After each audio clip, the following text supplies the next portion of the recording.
আসসালামু আলাইকুম, সবাইকে আমার চ্যানেলে স্বাগতম। আশা করি সবাই ভালো আছেন। আজকের ভিডিও টপিক হচ্ছে একটা দর্পণ মন্ত্র, যেটা হাজিরা দেখার জন্য ব্যবহার করা হয়। মূলত যে কোনো বিষয়ে জানতে চাইলে, যে মানুষের সাধারণত যে হাজিরা দেখে অজ্ঞাত গোপন জিনিস জানতে, সেটার জন্য হাজিরা আপনি সেটা পানির মাধ্যমে দেখতে পারবেন।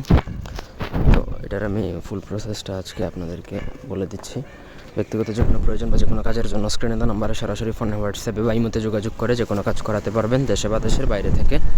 একটা প্রথমত মন্ত্র আছে, মন্ত্রটা বলেছি, দর্পণে করিলম্বর যাহা অমুকের জায়গায় যার জন্য হাজিরাটা দেখবেন তার নাম তাহা দর খপে মুরত পুরোপুরি দেখিতে কার দোহাই ঝলক সফকের দোহাই। এটা প্রথমত আমার পারমিশন নিয়ে মুখস্থ করে নেবেন।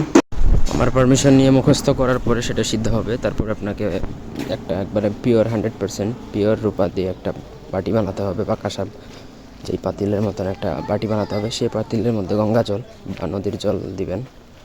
তারপর পানি দিয়ে আপনি মানে বাটিটা পানি দিয়ে ভর্তি করবেন। সেই পানির মধ্যেই আপনি মূলত বিষয়টা দেখবেন। তো প্রয়োগ করার পূর্বে সেই পানির মধ্যে আপনাকে এই মন্ত্র নাম সহকারে যার জন্য হাজিরা দেখবেন বা যেই জিনিসটা জানতে চান তার নাম সহকারে আপনাকে এই মন্ত্রটা একবার পড়বেন, একটা ফু দিবেন। 21 বার পরে 21টা ফু দিয়ে পানিতে ফু দিয়ে তাকানো মাত্রই যে সাধক সে দেখতে পারবে, অন্য কেউ দেখতে পারবে না। সো এই হচ্ছে আজকের ভিডিও। বুঝতে না পারলে কমেন্ট করবেন। ধন্যবাদ।